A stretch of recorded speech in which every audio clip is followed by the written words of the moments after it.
अल्लाह मैं तौबा करता हूं, कबूल। कोई है नहीं अल्लाह के और तुम्हारे बीच में। तुम बोले दिल से अल्लाह मैं तौबा कर रहा हूं, कबूल कीजिए, अल्लाह का वादा है कबूल। कब तक? ऐ इब्लीस, मेरी इज्जत की कसम खा के बोल रहा हूं, मैं भी मेरे बंदे की आखिरी हिचकी जो रहेगी उससे पहले तक भी तौबा करेगा, कबूल कर लूंगा। आज दुनिया में कई ऐसे नेक ईमान वाले होंगे जिसकी कोई अहमियत कदर और कीमत नहीं है। खुद इनके बीवी बच्चे उनका मजाक करते होंगे, यार क्या हमारे बाबा दीवाने हुए, क्या लेके बैठे भाई, ने क्या। हाँ मालूम है भाई, आप कर लो, हम हमारा देख लेते। वजन ही नहीं दे रहे थे ना इसको। वजन तुम्हारे पास कौन थे? वो जिसके पास गाड़ियां हैं, शान और शौकत है, 8-8, 10-10 बच्चे हैं, उनको माल है, बैंक बैलेंसेस है, एक पैर यहाँ पे है तो एक पैर उनका यूरोप में, एक अमेरिका में, एक ऑस्ट्रेलिया में। ऐसा रातों रात टिकट बुक करके चले आते। ऐसे जो वजन वाले हैं, तकुनुल जिबालु कलहनिल मनफूश। अरे ये वजन तो छोड़ दो, सबसे वजन वाली चीज को ऊन बड़ा बना के उड़ा देंगे, उसने धुरकती हुई ऊन की तरह। देखो अब सोचे भी तो उसकी कोई अहमियत दिख रही हो चीज की, लेकिन हर ऐसी छोटी छोटी चीज वजन वाली हो जाएंगी उससे। इसलिए मोहम्मद सल्लल्लाहु अलैहि वसल्लम क्या बोले? कोई नेकी को छोटा मत समझो, करते जाओ। क्यों? छोटी सी छोटी नेकी वजन वाली होने वाली है, और वो वजन की जरूरत है हमारे को उस दिन।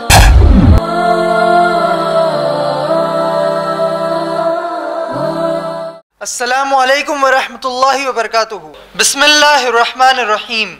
मैं सिमाक हुसैन सिद्दीकी बाहैसियत नाज़िम जलसा आप तमाम मर्द और ख़वातीन का IREF के दफ्तर पर आज यानी 20 अगस्त 2023 ईस्वी बरोज़ इतवार को तहे दिल से इस्तकबाल करता हूँ। इंशाअल्लाह अब मैं IREF के स्टूडेंट और मेरे छोटे भाई सिनान हुसैन सिद्दीकी और उसके बाद IREF के एक और स्टूडेंट हाफिज अब्दुल क़य्यूम को दावत देता हूँ कि वो कुरान पाक के हिस्से की तिलावत करे। सबसे पहले जनाब सिनान। अस्सलामु अलैकुम वरहमतुल्लाहि वबरकातुहू। मैं सिनान हुसैन सिद्दीकी IREF का स्टूडेंट और स्कूल में 10th क्लास का स्टूडेंट हूँ। इंशाअल्लाह अब मैं आप तमाम को सूरह क़ारिया सूरह नंबर 101 की मुकम्मल तिलावत करूँगा। अऊज़ु बिल्लाहि मिनश शैतानिर रजीम। बिस्मिल्लाहिर रहमानिर रहीम। अल क़ारिअतु मल क़ारिअह वमा अदराका मल क़ारिअह यौम यकूनुन नासु कल फ़राशिल मबसूस वतकूनल जिबालु कल इह्निल मंफूश फ़अम्मा मा सक़ुलत मवाज़ीनुहु फ़हुव फ़ीही शतिर रादियह वअम्मा मा ख़फ़्फ़त मवाज़ीनुहु फ़उम्मुहु हावियह वमा अदराका मा हिया नारुन हामिया।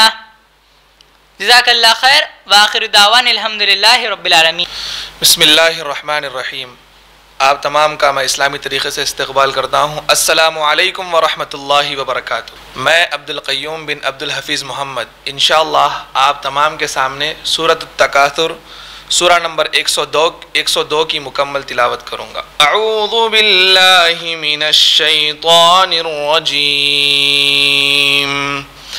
बिस्मिल्लाहिर रहमानिर रहीम। अल्हाकुमुत तकासुर हत्ता ज़ुरतुमुल मक़ाबिर कल्ला सौफ़ तअलमून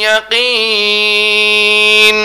सुम्मा लतुसअलुन्न यौमइज़िन अनिन नईम व आखिरु दावाना अनिल हम्दुलिल्लाहि रब्बिल आलमीन। इंशाअल्लाह इससे पहले कि मैं मेरे वालिद जनाब इमरान सदर IREF को बयान की दावत दूँ, आप सबको IREF का मुख्तसर तारुफ देता चलूँ। अल्हम्दुलिल्लाह IREF यानी Islamic research and educational foundation फरवरी 1998 ईस्वी में कायम किया गया इस्लाम का दावती इदारा है, जिसका बुनियादी मकसद है गैर मुसलमानों को और गुमराह मुसलमानों को कुरान और हदीस बाफ़हम व मनहज सहाबा रज़ियल्लाहु ताला अन्हुम अजमईन दावत दे। माशाअल्लाह इसी मकसद को हासिल करने के लिए IREF हैदराबाद में, सारे हिंदुस्तान में और बेशुमार बाहर के ममालिक में इंग्लिश और उर्दू ज़ुबान में बयानात गैर मुस्लिम मजहबी इल्म वालों से मुनाजरे मुबाहिसा वगैरह में शिरकत करता है या ख़ुद IREF मुनक़िद करता है।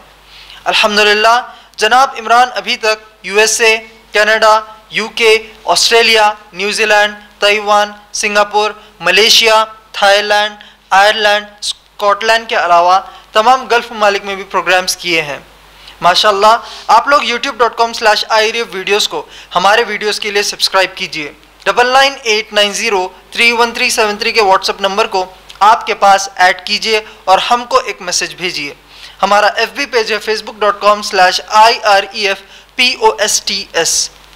माशाअल्लाह जनाब इमरान की पहली अहलिया यानी मेरी वालिदा मोहतरमा निदा घरेलू खातून हैं, जबकि दूसरी अहलिया मोहतरमा अमतुल मतीन की निगरानी में IREF का शुबे ख़वातीन 2005 ईस्वी से काम करता है। अल्हम्दुलिल्लाह अब मैं मेरे वालिद यानी जनाब इमरान को दावत देता हूँ कि वो उर्दू में दर्स कुरान का सूरतुल ख़ारिया पर अपने दर्स का आगाज़ करें। जनाब इमरान। अल्हम्दुलिल्लाहि रब्बिल आलमीन वस्सलातु वस्सलामु अला रसूलिहिल करीम व अला आलिहि व अस्हाबिहि अजमईन, अम्मा बाद, औज़ु बिल्लाहि मिनश शैतानिर रजीम, बिस्मिल्लाहिर रहमानिर रहीम। अल क़ारिआ मल क़ारिआ रब्बिश रह ली सदरी व यस्सिर ली अमरी वहलुल उक़दतम मिन लिसानी यफ़क़हू क़ौली। अम्मा बाद, मैं तमाम भाइयों का और बहनों का इस्लामी तरीक़े से इस्तक़बाल करता हूँ। अस्सलामु अलैकुम व रहमतुल्लाहि व बरकातुहू। अल्हम्दुलिल्लाह आज जिस सूरे पर हमारी इस दर्स की निशिस्त है वो है सूरतुल क़ारिया। ये कुरान मजीद का 101 नंबर वाला सूरा है और इस सूरे के अंदर भी अल्लाह सुब्हानहू व तआला ने आखिरत से मुतालिक ही पूरा बयान किया है, तालीम दी है अपने बंदों को। अगर हम लोग गौर कर रहे हैं पिछले सूरे ज़िलज़ाल के पास से, ख़ास तौर पर 2 सूरों से, और तो देखिए सूरे ज़िलज़ाल में अल्लाह सुब्हानहू व तआला जो है एक आम तौर पर जो कायनात की तबाही होगी और फिर उस दिन जो ज़मीन का मामला होगा कि जिस ज़मीन पर इंसान बड़े रुआब से, बड़े शान से चलता फिरता, अपनी मनमानियाँ करता, यहाँ तक कि ज़मीन के एक एक इंच के लिए लड़ता झगड़ता, किसी का कत्ल कर देता, अपने सगे भाइयों का कत्ल कर देता इस ज़मीन की खातिर, हर चीज़ किया, और वही ज़मीन उस दिन उसके मुखालफत में आ जाएगी और उसके आमाल को बयान करना शुरू कर देगी और इंसान उस दिन फिर पूरी बेबसी में होगा। फिर जब हम सूरे अल आदियात पढ़े तो उसमें अल्लाह रब्बुल आलमीन अपने खालिस नेक बंदों की सवारियों की कसम खाए। यानी सिर्फ नेक बंदों की अहमियत नहीं है, बल्कि जो नेक बंदे जो सवारियां अल्लाह के दीन के लिए इस्तेमाल करते उसकी भी अल्लाह ताला अहमियत बताए, उसकी भी कसम खाए।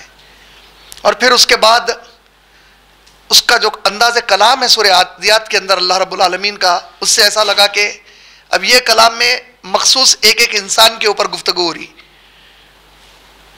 वबोसरा माफिल ख़ुबूर वहुस्सिला माफिल सुदूर, हम ख़बरों के अंदर से एक एक चीज़ को जमा करके खींच खींच के निकालेंगे तुम्हारे सीनों में जो। तो अब ये एक एक फ़र्द के लिए लगा बात गुफ्तगू के अंदाज में। अब जो सूरा है इसमें फिर अगर आप गौर करके देखेंगे तो फिर एक बड़ी तबाही का जिक्र आ रहा है इसके अंदर। तो अल्लाह रब्बुल आलमीन जब जो सूरों में खस्में खाए वो तो खस्में खाए, अब ये सूरा बगैर कसम के शुरू हो रहा, यहाँ पर। और सूरह खारिया, ये जो लफ्ज़ खारिया, ये पूरी कुरान मजीद में 5 मरतबा इस्तेमाल हुआ। 3 मरतबा तो इसी सूरे में इस्तेमाल हुआ। शुरू की 3 आयत में अल खारिया, मल खारिया, वमा अदरा का मल खारिया, तो 3 तो यही हो गए। इसके अलावा सूरह रौद की आयत नंबर 31 और सूरह हाखा की आयत नंबर 4, ये 2 जगह भी इस्तेमाल हुआ है खारिया का लफ्ज़ पूरी कुरान में। जुमला 5 मरतबा इस्तेमाल हुआ। अब ये सूरह यहाँ से अगर आप गौर करेंगे तो आयतों में इनकी छोटी आयतें हैं, पैगाम लेकिन अहम है। पैगाम लंबा तवील नहीं, वही पूरा पिछला सिलसिला चला आ रहा, लेकिन अहम पैगाम है इसके अंदर बहुत। और फिर ख़ास बात, इन पूरे सूरों में अगर आप लोग गौर कर रहे हैं तो आप लोग महसूस करेंगे कि अल्लाह रब्बुल आलमीन इन पूरे सूरों में जिस बात का बार बार जिक्र कर रहे हैं वो ये है कि क़यामत जब वाक़ई होगी, आखिरत का जब दिन कायम होगा, तो इंसानों को इस बात से डराया जा रहा कि देखो ये हर एक के साथ मेरा सामना होने वाला है। और जो बुरे, हम इसके पहले के सूरों में अल्हम्दुलिल्लाह अल्लाह के करम से अगर आप लोग यूट्यूब पे गए तो यूट्यूब के ऊपर वो पूरे सूरे ऑलरेडी हम लोग अपलोड कर चुके हैं, जिसमें हम पिछले सूरों में जिक्र किए कि जहाँ पे अल्लाह रब्बुल आलमीन जो है इस बात का एहसास दिला रहे हैं कि जो बुरे अकायद लेकर आखिरत के मामले में पहले इंसान गुजर रहे थे, उनकी जो खामियां थी अकायद की आखिरत के मामले में, कि या तो कोई आखिरत को मान ही नहीं रहा है, किसी का आखिरत का तस्वुर है कि अल्लाह का एक बेटा पैदा हुआ, वो बेटा हम सब के गुनाहों को लेकर सलीब पे चढ़ गया, ईसा अलैहिस्सलाम के बारे में नऊज़ुबिल्लाह ये तज़किरा आ गया।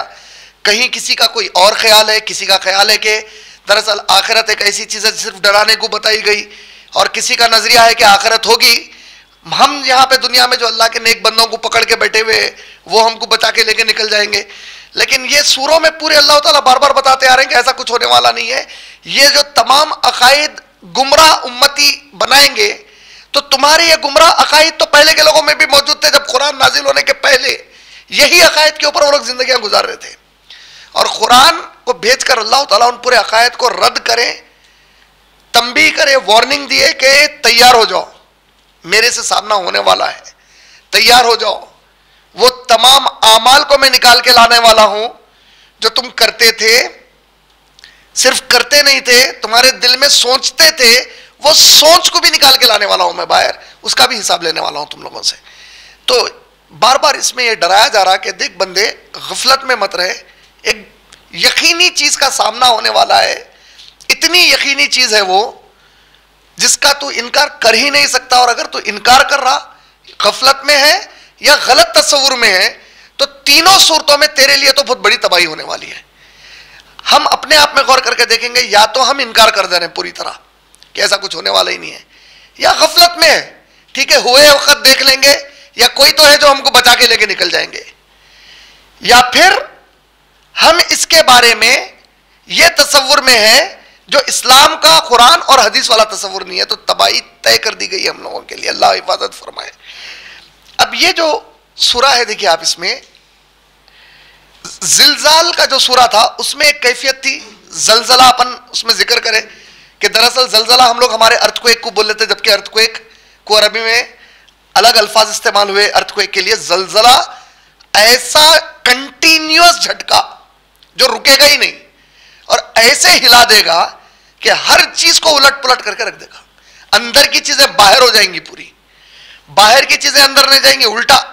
देखिए आम अर्थक्वेक में क्या होता, ऊपर की चीजें अंदर हो गए, ऊपर की चीजें नीचे गिर गए। क़यामत के ज़लज़ले में ऊपर की चीजें अंदर नहीं जा रहे, अंदर की चीजें पूरे ऊपर निकाल के फेंक दे रही जमीन, इंसानों को निकाल के फेंक रही, इंसान के आमाल निकाल के फेंक रही, फिर गुफ्तगू भी शुरू कर दे रही जमीन, इंसान क्या करता था हर एक की। तो ये जिलजाल में बताया गया। उसी किस्म के वही मरहले में और क्या होने वाला है, ये अल खारिया में बताया जा रहा। अल खारियतु मल खारिया, अल खारिया, ये लफ्ज अल खारिया, ये इसका जो रूट है खौफ रा आइन, खुरआ है। खुरआ अरबी जुबान में अरब जिस चीज को कहते थे वो ऐसी चीज को कहते थे कि एक चीज पर दूसरी चीज को इतनी जोर से मारना, उसकी इतनी बड़ी आवाज निकलना कि सुनने वाला बिचक जाना उससे। या एक मानो में दहशत वाली आवाज, खतरनाक दहशत वाली आवाज, कोई मामूली आवाज नहीं, इतनी जोर से कोई चीज को लाके किसी चीज के ऊपर मारना कि दहचक से उचक जाना उन्हें अपनी जगह के ऊपर से, क्या चीज है ये बोल के। आप कभी देखे होंगे कि, और सूरह रात में तो इसका जिक्र भी है कि बादल जो गड़गड़ गड़गड़ गड़गड़ जो उनकी आवाज होती, तो अल्लाह ताला उसके अंदर बताया कि मुनाफिकों के हम दिल फाड़ देते उसके जरिए से बोल के। वो बादलों की आवाज से हम मुनाफिकों के दिलों में खौफ, अगर आप बादलों की आवाज बहुत दहशत की निकली तो एक आम आदमी को भी थोड़ी देर के लिए खौफ हो जाता। तो ये तो बादल की आवाज थी, लेकिन ये खुरा एक इतनी जोर से किसी चीज के ऊपर कोई चीज को लाके मारना, उससे जो आवाज पैदा होती, एक सामने वाला उससे बिचक के उठ जाना, दहशत में उठ जाना, ये खुरा है। और यही लफ्ज खुरा को अरबी, खारिया को अरब लोग बहुत बड़ी आफत या बहुत बड़ी मुसीबत के लिए भी इस्तेमाल करते थे। किसी पे बहुत बड़ी मुसीबत आ गई, ऐसी मुसीबत के उसका घर जल गया, मां जल गई, बच्चे जल गए, बीवी जल गई, भाई बहन जल गए, तबाह हो गया उन्हें पूरा। एक ऐसी मुसीबत है उसके लिए, कुछ इस किस्म की एक ऐसी मुसीबत, बहुत खतरनाक जो मुसीबत है, उसके लिए भी ये लफ्ज वो लोग आमतौर पर इस्तेमाल करते थे। कुरान में सूरह राद में खारिया का लफ्ज दुनियावी मुसीबतों या आफत के लिए इस्तेमाल हुआ। सूरह राद में जब ये, तो चूंकि अरब करते ही थे दुनियावी मुसीबतों, तो सूरह राद का जो इस्तेमाल है, उम्मन मुफस्सिरीन का मानना यह है कि सूरह राद में, अगरचे कि ये माना आखिरत के लिए भी सूरह राद में भी लिया जा सकता है, लेकिन उसकी जो उसका जो कॉन्टेक्स्ट आ रहा है उसके हिसाब से वो दुनिया की जो बड़ी मुसीबत है जिसमें इंसान घिर जाता है अपने अमाल की वजह से बुरे, उसके ऊपर आया है। जबकि सूरह हाक़ा और सूरतुल क़ारिया में क़यामत की आफत और मुसीबत के लिए इस्तेमाल हुआ है। खुरा ऐसी आवाज को ही कहते हैं जो आपको हिला कर रख दे, नॉर्मल आवाज नहीं, बहुत बड़ी आवाज आ जाना, डायनामाइट कहीं ब्लास्ट हुआ उसकी आवाज, ऐसी आवाज नहीं, आप हिल जाना जगह पे से, उसको कहते हैं। अल्लाह ने कुरान में आखिरी दिन को कम अज कम, आखिरी दिन यानी क़यामत के दिन को कम अज कम 20 नामों से जिक्र किया है। कुरान में इसके 20 नाम है, क़यामत, साक़ा, अस्सा, और इसी तरीके से आखिरत, अल-क़ारिया, उसी में वो 20 नामों में का एक नाम है। अल-क़ारियतु मल-क़ारिया वमा अदराका मल-क़ारिया। मुफस्सिरे कुरान कहते हैं कि अल्लाह ताला जब किसी भी चीज को एक के बाद फौरन दोहराते हैं तो खुद ब खुद वो चीज बहुत ज्यादा अहमियत की हो जाती है। यानी आप समझ रहे हैं, blast, extraordinarily blast, blast, extraordinary blast.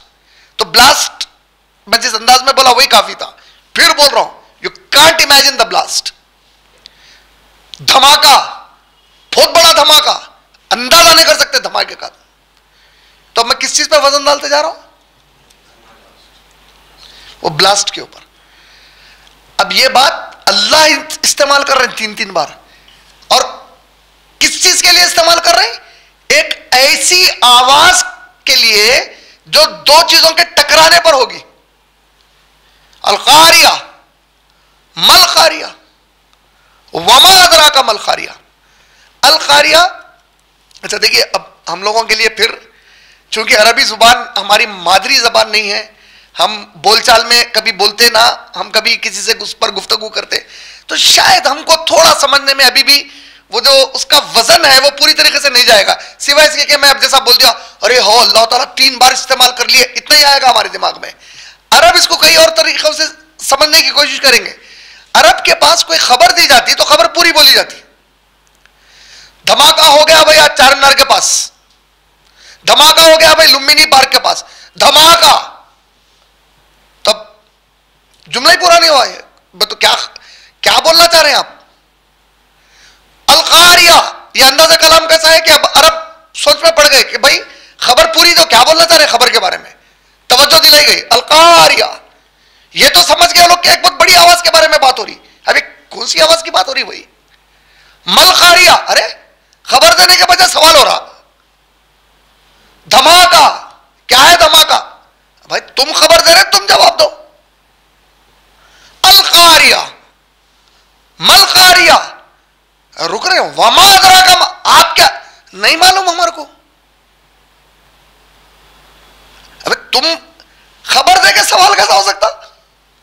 खबर, पूरी खबर पहुंचाई जाती, इतनी बात, सवाल, फिर एक सवाल। ये अंदाज ऐसा था अल्लाह ताला का कि अरब बहुत मुतवज्जो है इसके ऊपर, और बात एक नॉर्मल आवाज की नहीं बताई जा रही। उनको मालूम खारिया किसको बोलते हैं, अल-कारिया, मल कारिया, वमा अदरा का मल खारिया, और बयान कौन कर रहे हैं इसको? कायनात के रब कर रहे हैं। तो अब एक तो जो अरब ईमान नहीं लाए वो खुद मुतवज्जो हो गए, अब जो ईमान लाए साहबा, उनकी कैफियत क्या होगी कि एक ऐसी हौलनाकी का दिन। देखिए साहबा के ईमान की सबसे बड़ी खूबी क्या थी? सबसे बड़ी खूबी साहबा की यह थी, जब कभी आखिरत की खौफनाक कोई भी बात और खबर पहुंचाई जाती तो सबसे पहले वो महसूस करते कि मैं उस दिन कहीं मुजरिम के कटेरे में तो ठहरने वाला नहीं हूं। यह उनका ईमान था। भाई उमर इब्न खत्ताब रजी अल्लाह ताला अन्हु कुरान पढ़ के अपने गालों को काले कर लिए आंसुओं से।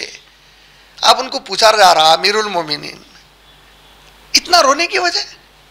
आपके बारे में इतनी बशारतें, मेरे बाद नबी होता तो उमर होता, उमर जिस जगह से गुजर जाए शैतान रुख मोड़ लेता। ऐ उमर, मैंने एक बड़ा महल देखा है जन्नत में, आपका महल था उमर। अल्लाह के रसूल, अंदर क्या था? ऐ उमर, मैंने महल के मालिक से इजाजत नहीं ली थी अंदर जाने की। एक पूरे खुशखबरियां है। अब रो रहे क्यों? पूछा जा रहा है अमीरुल मोमिनीन, रोने की वजह? जवाब दे रहे हैं कि जो पेशन गोइयां और खुशखबरियां दी गई, क्या मैं उसका मुस्तहिक बन के दिखाऊं या नहीं दिखाऊं? मुस्तहिक बनने का मतलब इत्मीनान में, आप और मैं कैसे इत्मीनान में बच जाते? भाई कोई तो बचा लेते हमारे को। और जिसको यकीन से मुंह पे जिक्र किया जा रहा और बोलने वाली जाते मुबारक, आज का कोई लाल तोता पीला तोता नहीं है, हरा तोता नहीं है, बोलने वाला मोहम्मद रसूलुल्लाह सल्लल्लाहु अलैहि वसल्लम बयान कर रहे हैं कि मैं ये देखा, ये है जन्नत में मामला तुम्हारे साथ। ईमान की कैफियत मगर क्या है? अल्लाह पता नहीं हमसे क्या हिसाब लेने वाले हैं। अबू बकर सिद्दीक, इतनी बड़ी पेशन गोइयां पूरी उमर इब्न खत्ताब के हस्ते। ऐ आयशा, आसमान पर तारे देख रहे? बोले हाँ या रसूलुल्लाह। आप सल्लल्लाहु अलैहि वसल्लम, गर्मी के दिन है, आप सल्लल्लाहु अलैहि वसल्लम हमारी उम्मुल मोमिनीन आयशा रजी अल्लाह ताला अन्हा के मांडी पर सर रखे हुए बाहर की तरफ देखकर बता रहे, बीबी आयशा को दिख रहे हैं तारे रात के वक्त? देख रही हूं, मेरी उम्र की जितने तारे हैं उतने नेकियां हैं। हमारी माँ आयशा रजी अल्लाह ताला का चेहरा उतर गया, थोड़ा खामोश हो गए। बोले क्या बात है आयशा, क्यों खामोश हो गई? कुछ नहीं। बोले मैं समझ सकता हूं, तुझे तेरे बाप की फिक्र हो गई। वो जितने तारे हैं वो मेरे अबू बकर की एक नेकी के बराबर है। बोले अब ये अबू बकर जिसको मुकाम ये मिल रहा, क्या मुकाम मिल रहा? अल्लाह अकबर। कभी तफसील से पढ़ के देखिए वो खास तौर पे वो पूरा वाकया कि जब अल्लाह के नबी करीम सल्लल्लाहु अलैहि वसल्लम अजान देने के बाद बिलाल रजी अल्लाह ताला अन्हु पहुंचते हैं, बोलते हैं या रसूल अल्लाह, मैंने अजान दे दी है, हम आपका इंतजार कर रहे हैं इमामत के लिए। अल्लाह के नबी करीम सल्लल्लाहु अलैहि वसल्लम अपने बिस्तर से उठने की कैफियत में नहीं है। आखिरी 5 दिन बचे हुए आपकी हयात के, आप उठने की कैफियत में नहीं है। आप सल्लल्लाहु अलैहि वसल्लम बोल रहे हैं कि मैं उठ नहीं सकता। अबू बकर कहां है? पूछ रहे हैं। बोले अबू बकर को इमामत करवाओ। बीबी आयशा बोल रहे हैं अल्लाह के रसूल, उनकी जगह किसी और का नाम ले लीजिए। बोल रहे हैं, दूसरी बार हुक्म दे के बोल रहे हैं ताकि वाज़ेह हो जाए कि रसूल का हुक्म है, जाती ख्वाहिश नहीं है। रसूल का हुक्म वही के अलावा कुछ नहीं होता। बीबी आयशा का जुमला ता क़यामत तक के लिए जवाब बन गया उन जालिमों के लिए जो बीबी आयशा और अबू बकर पे खिलाफत की तोहमत लगाते हैं। किसी और को मेरे बाबा की जगह बोले, नहीं बोल रहे अल्लाह के नबी सल्लल्लाहु अलैहि वसल्लम। अबू बकर सिद्दीक को ठहराओ बोले इमामत में। उन्होंने ठहरे हुए, फिर बोले मेरे को कोई 2 लोग उठाओ और ले चलो मेरे को। जाके बाजू ठहर गए। 17 नमाजें अबू बकर सिद्दीक रजी अल्लाह ताला अन्हु की इमामत में अपनी हयात में वक्त के रसूल पढ़ रहे हैं सल्लल्लाहु अलैहि वसल्लम, और पीछे पूरे अहले बैत ठहरे हुए मोहम्मद सल्लल्लाहु अलैहि वसल्लम के। अबू बकर की इमामत में खुद मोहम्मद सल्लल्लाहु अलैहि वसल्लम बाजू ठहरे हुए इमामत में। लेकिन ये अबू बकर बोल रहे हैं, काश के मैं परिंदा होता, काश के मैं रेगिस्तान की थोड़ी रेती होता जिसे फूंक मारकर उड़ा दिया जाता और मेरा हिसाब किताब नहीं होता क़यामत में। मैं क्या चीज बताना चाह रहा हूं, देखिए आप सहाबा के ईमान में ड्रामा कर रहे हैं सहाबा, नाउज़ुबिल्लाह। सहाबा ये जो बोल रहे हैं आखिरत का खौफ, मैं तो कुछ एक मानो में आने वाली उम्मत को चुप ऐसा करके दिखाओ, हमारी वाह वाह होना बल्कि कर रहे हैं। कितना गहरा उन लोगों को कुरान का इंपैक्ट था उनके ऊपर कि इतनी पूरी तसल्लियां दिए जाने के बावजूद जब सूरा नाजिल हो रहा तो सबसे पहले अपने आप को मुजरिम के कटोरे में ठहरा के देख रहे हैं कि अब हमारे साथ अल्लाह क्या करेंगे क़यामत के दिन। अल्लाहु अकबर। अल क़ारियतु मल क़ारिया वमा अदराका मल क़ारिया। अल क़ारिया, भयंकर आवाज। किस चीज से किस चीज को मारा जाने वाला है वो तो अल्लाह ही जाने। भयंकर आवाज, क्या जानो वो भयंकर आवाज क्या है।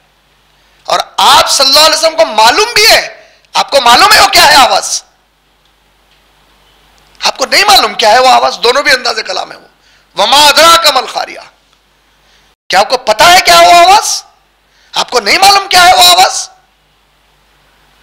वो जो आवाज होगी, वो जो जबरदस्त मार पड़ेगी, उससे जो आवाज होगी उसकी वजह से क्या होगा वो बताया गया उसके। अच्छा, ये जो अंदाज़े कलाम है अल्लाह ताला का, अल क़ारिया मल क़ारिया वमा अदराका मल क़ारिया, पूरी कुरान में ये जो क़ारिया मल क़ारिया वमा अदराका मल क़ारिया, इस किस्म से सिर्फ सूरह हाक़ा में इस्तेमाल हुआ। हाक़ा खुद, हाक़ा किसको बोलते हैं अरबी में, अगर से कि सब्जेक्ट नहीं है। हाक़ा सिर्फ हकीकत को नहीं बोलते। अल हक़ किसको बोलते हैं, एक है हक़, एक है अल हक़। हक तो हक हो गया, अल हक और स्पेसिफिक हो गया, बिल्कुल inevitable, with full evidence, clear. हाका अल हक की सुपरलेटिव डिग्री है वो, खाली हकीकत नहीं, हकीकत की गुड, बेटर, बेस्ट। अब बेस्ट के बाद इंग्लिश में है, वो बेस्ट के ऊपर कुछ भी नहीं है, बेस्ट सुपरलेटिव वर्ड है। वो वर्ड में माना क्या है, सबसे अच्छा, जेनिथ के ऊपर अच्छाई है। अल हाका किसके लिए इस्तेमाल हुआ, वो घड़ी के लिए जो कायम होने वाली है। कौन सी घड़ी, ज़ुलज़िलतिल अर्दु ज़िलज़ाला। कौन सी घड़ी, अल क़ारिया। कौन सी घड़ी, अस्सा।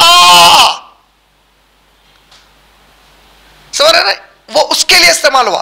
अल हाक़ा मल हाक़ा वमा अदराका मल हाक़ा। तो दो ही जगह कुरान में ये अंदाज़े कलाम है, अल क़ारिया मल क़ारिया वमा अदराका मल क़ारिया। और यही क़ारिया को तो मुफस्सिरीन क्या बताए, चूंकि दो जगह सेम आया, ये जो क़ारिया है इसी को हाक़ा बोला गया, और जो हाक़ा है वो हाक़ा है क्या, अल क़ारिया है। वो जो हकीकत क्या है, बहुत बड़ी आवाज आएगी। ऐसा ही सारी कुरान में अल्लाह ने सिर्फ एक और सूरे में बयान किया। तो इस सूरे में 3 आयत, अल क़ारिया मल क़ारिया वमा अदराका मल क़ारिया, अल हाक़ा मल हाक़ा वमा अदराका मल हाक़ा। इसका जवाब आया आयत नंबर 4 में, अल्लाह ने खुद जवाब दिया। जानना चाहते हो, अल हाक़ा मल हाक़ा वमा अदराका मल हाक़ा। अब उसके बाद वहां पे भी जवाब है, वो जवाब और ये जवाब देखो सिमिलर दिखेगा आपको। अल क़ारिया मल क़ारिया वमा अदराका मल क़ारिया। ये जो क़ारिया का दिन है, जिस दिन होगा ये क़ारिया, यौमा यकूनु नासु कल फराशिल मबसूस, वो दिन जब इंसान, अब देखिए पूरे इंसानों के ऊपर बात होगी, अब सारे के सारे इंसान क्या होंगे, कल फराशिल मबसूस। अगर मैं आपके सामने परवाने बोला आपके सामने, फिर मैं सांप बोला, तो अब परवानों के तस्वुर में क्या लाए और सांप के तस्वुर में क्या लाए जी, उनका मूवमेंट, राइट। परवानों का मूवमेंट क्या है, उड़ते फिरते, सांप रिंग लेते फिरता, राइट। मुफस्सिरीन बोलते कल फराश जो वर्ड है वो काफी था जिक्र करने के लिए। परवाने बोलते समझ में आ गई बात, उड़ते फिरेंगे। यौमा यकुन नास कल फराश, ये वो दिन है जब इंसान उड़ते फिरेंगे। कल फराश बोलते थे तो काफी था।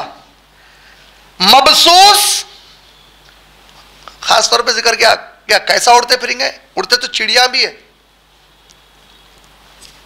चील भी उड़ती। चील, चिड़िया और पतिंगों के उड़ने में एक फर्क माना जाता।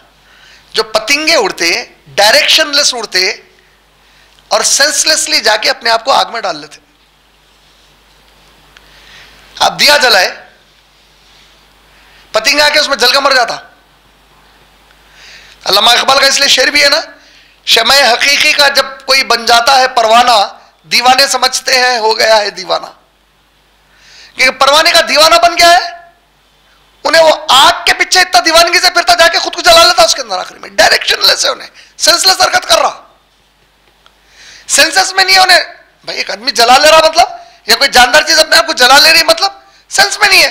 चिड़िया नहीं करती ऐसा। तो अब यहां अल्लाह ताला दो चीजों को बता रहे हैं। कल फराश उड़ते रहेंगे, किसकी तरह उड़ते रहेंगे? पतिंगों की तरह डायरेक्शनलेस उड़ेंगे। अब डायरेक्शनलेस उड़ने का मतलब क्या है? वो जो आवाज का जोर जो पड़ेगा आके, वो किस चीज से होगा तो अल्लाह ही बेहतर जाने। क्या कैफियत होगी उसकी, अल्लाह को मालूम है। उसकी एक बेहतरीन मिसाल देखिए, आप लोग अपनी जिंदगी में सब आजमाए होंगे इसको। हर एक शख्स यहां पे जो शऊर वाले बैठे हैं इंशाल्लाह, कभी आप लोग देखे कि अगर किसी एक टेबल के ऊपर पूरे मक्खियां जमे हुए या पतिंगे जमे हुए, एकदम जोर से दूसरी तरफ आप टेबल पे मारे, समझो क्या होता? डायरेक्शनलेस उड़ते हो लगा, एक डायरेक्शन में उड़ते, जिसको जिधर समझ में उड़ते हो लगा। समझ में आ? ऐसी मार आएगी जमीन के ऊपर, खबरों में से निकल के उड़ना शुरू हो जाएंगे जो जमीन पे उड़ेंगे। इस तरह उड़ेंगे कि टकराएंगे एक दूसरे से आपस में। यौमा यकूनुन नासो, यौमा ये यौम ये दिन, यकूनुन नास जब इंसान बिखरे हुए पतिंगों की तरह उड़ेगा, डायरेक्शनलेस उड़ेगा, उसको समझ में नहीं आएगा क्या हुआ। तो अलखारिया ये कैसी आवाज है जिसको बोलते ना भाई, ऐसी जोर की आवाज से उन्हें कोमा में भी रहता तो उड़ जाता था। मौत से उठा देगी वो आवाज इंसान को अपने। अलखारिया मलखारिया वमा अदराका मलखारिया यौमा यकूनुन नास, जब इंसान कल फराशिल मबसूस पतिंगों की तरह बिखरे हुए उड़ेंगे, डायरेक्शनलेस उड़ेंगे। ऐसी आवाज रहेगी वो, ऐसी मार रहेगी वो। वत्तकूनुल जिबालू कल इहनिल मनफूश, और जो जिबाल है, जिबाल क्या है? जबल पहाड़ को बोलते, जबल तूर, जबले हिमालय, जबले एल्प्स। स्विट्जरलैंड के पहाड़ियां देखने जाते हैं ना, एल्प्स पहाड़। वत्तकूनुल जिबालू कल इहनिल मनफूश। आवाज कैसी है देखो, ये क्या क्या हो गया, ये आवाज मार पड़ी एक आके। अच्छा, अब ये टेबल के ऊपर ग्लास रखी हुई है यहां पे, और मान लीजिए यहां पे छोटी सी कोई दूसरी चीज रखी हुई है, मैं जोर से मारा तो ग्लास और ये जो हल्की चीज है दोनों इक्वली उछलते, कौन सी चीज ज्यादा उछल जाती? ग्लास होता। अब ग्लास भी जगह पे से उछलना बोले तो वो इंपैक्ट की मार होना। उसकी जमीन के ऊपर सबसे मजबूत ठहरी हुई चीज क्या दिखती है? अब झाड़ को भी निकाल लेता हूं बोलते उखाड़ के, पहाड़ को निकाल। पहाड़ों की खूबी क्या है ये तो पहले नहीं मालूम था, जो सूरह नबा की आयत नंबर 6 और 7 है। ये लोग आपसे पहाड़ के बारे में सवाल कर रहे हैं। ये मेखे हैं, they are like pegs. Peg का मतलब क्या है? जो हमारे टेंट्स लगाते, टेंट मजबूत ठहरना बोल के, वो जो मोटा लोहे का कीला जमीन में गाड़ते आप मजबूती से, उसको मजबूती देने के लिए, तो पेग है। फिर अभी पूरी जो लेटेस्ट जो साइंटिफिक डेवलपमेंट से पते चले क्या चले कि जो पहाड़ आपको जितना ऊंचाई पे ऊपर दिखता, उन्हें जमीन के अंदर भी उतना ही नीचे रहता।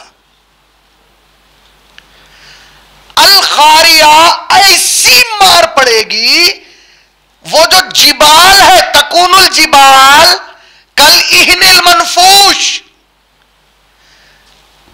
रुई को लेके फूकते, रुई उड़ती रुई, पहाड़ ऐसा उड़ेंगे बोल रहे।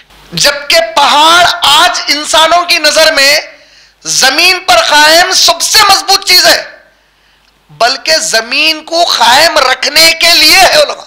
जो जमीन को ढलकने नहीं देंगे, जो जमीन को संभाले हुए है, जो जमीन के ऊपर पूरी ग्रिप के साथ है, इतने मजबूत के इंसान के तस्वुर में जमीन के ऊपर उनसे मजबूत कोई चीज नहीं है। हाल क्या होगा वो मार का जबरदस्त इंपैक्ट। अभी मैं जैसे बताया, एक हल्की चीज है, एक मजबूत चीज। जो मजबूत चीज है अगर उन्हें उछलना बोले तो मार का इंपैक्ट उतना जबरदस्त रहना पड़ता उसके लिए। क्या इंपैक्ट होगा अंदाजा करो अब, कि पहाड़ रुई को जैसा उड़ाते आप हवा में, बच्चे खेलते ना मार के, ऐसा पहाड़ उड़ेंगे। रंग बिरंगी पहाड़, रंग बिरंगी ऊन की तरह उड़ेंगे। इन अरबी जुबान में जिस चीज को अरब मानते थे, अच्छा इसके पहले कि हम इसके ऊपर जाए एक और चीज बताता हूं। कुरान में जो है जिस चीज का जिक्र आया ये महशर के पूरे वाकयात को लेके, इसमें सूर फूंके जाने का जिक्र आया। तो सूर के ऊपर इब्ने अब्बास रजी अल्लाह ताला अन्हु और इब्ने मसूद रजी अल्लाह ताला अन्हु डायरेक्ट अकीदा बता दिया हमारे को। अकीदा क्या है? अकीदा कोई इलेक्ट्रिक बेल नहीं है सूर, बल्कि एक शंख की तरह है बोले, जिसको इसराफील अलैहिस्सलाम अपने मुंह में पकड़े हुए हैं, अर्श की तरफ निगाह लगाए हुए हैं, सांस अंदर खींच चुके हैं, सिर्फ इंतजार कर रहे हैं कि हुक्म हो और मैं फूंक दूं। वो आवाज का खुद इतना पावरफुल इंपैक्ट होगा सूर का। तो कुरान में अल्लाह ताला नफकल साकी, नफकल फना, नफकल इंशा, नफका सूर को बोलते हैं। सूर के साथ अल्लाह ताला तीन कैफियत इंसानों के बयान करे कुरान में। समझ आप? एक कैफियत साकी, सब बेहोश हो गए। दूसरी कैफियत सब फना और खत्म हो गए। तीसरी कैफियत सब दोबारा जिंदा कर दिए गए। और कुरान में तकरीबन 7 प्लेसेस है, 7 ऐसे मुकामात है जहां पे सूर का जिक्र आया, सूर फूंके जाने का।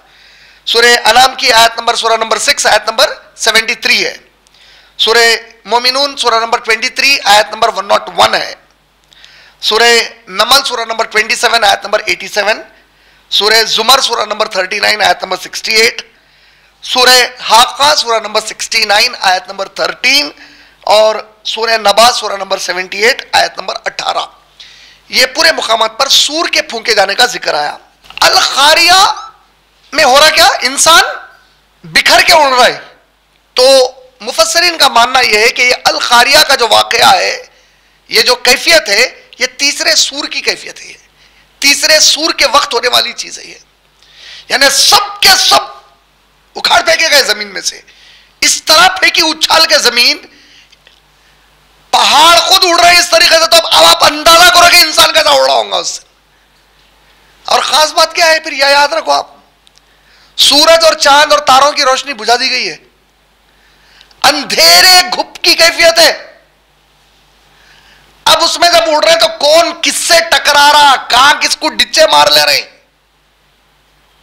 कोई होश में ही नहीं है फिलहाल। समझ रहे?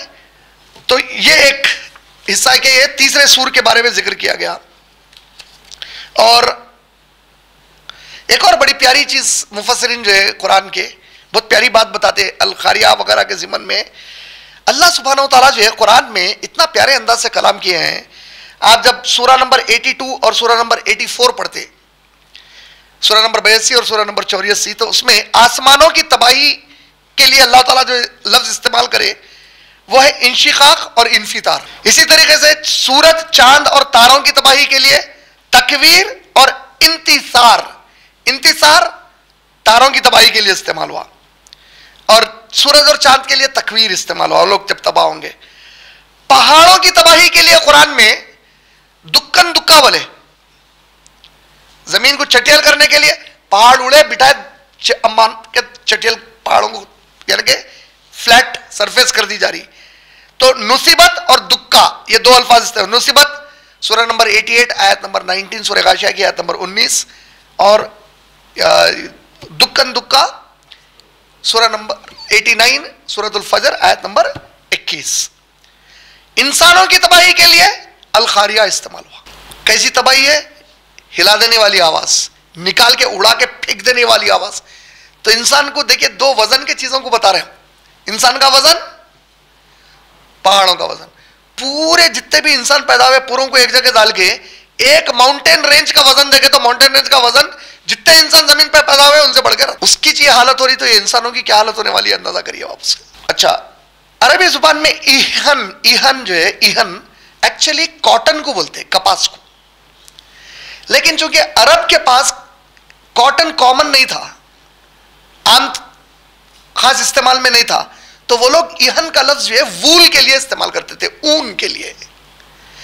कपास असल माने में आएगा, वो अरब जो इस्तेमाल करते थे वो ऊन के लिए इस्तेमाल करते थे। इसलिए तर्जुमों में जहां पे भी आया ऊन बोलकर आया, क्योंकि वो उनकी यूजेज के हिसाब से वो वही माने में था वो। इहनिल मनफूश, अच्छा इहन अरबी में, अच्छा मनफूश, मनफूश कहते हैं ऐसी जोर से धुनकना कि सारी गर्दो गुबार जो रंग बिरंगी होगी वो बाहर निकल जाएगी। मिसाल के तौर पे कारपेट है आपके पास, कारपेट के ऊपर से धूल झटकते, अपन धूल झटकने को क्या करते हैं? उसके ऊपर मारते, कोई चीज लेके मारते, धूल उड़ती। जितनी मोटी कारपेट उतनी जोर से मारते उसके ऊपर। आप जमीन के ऊपर मारा जाने वाला है,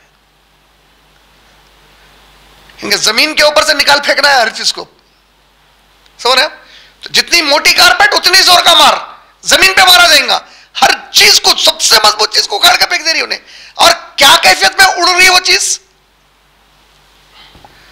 धागे, बच्चे अपना बचपन में खेले भी रुई को लेकर फूकते, रंग बिरंगी क्यों बोले? क्योंकि हमारे दिमागों में जनरली पहाड़ बोले तो ब्राउन बैठे हुए हैं। तो मैं ये बताने के लिए कि जमीन के ऊपर कितने किस्म के पहाड़ अल्लाह ताला कैसे रंग बिरंगी रखे, देखिए आप। ये कोई सीनरी पेंटिंग करे सुनिए, ये ओरिजिनल पहाड़ है।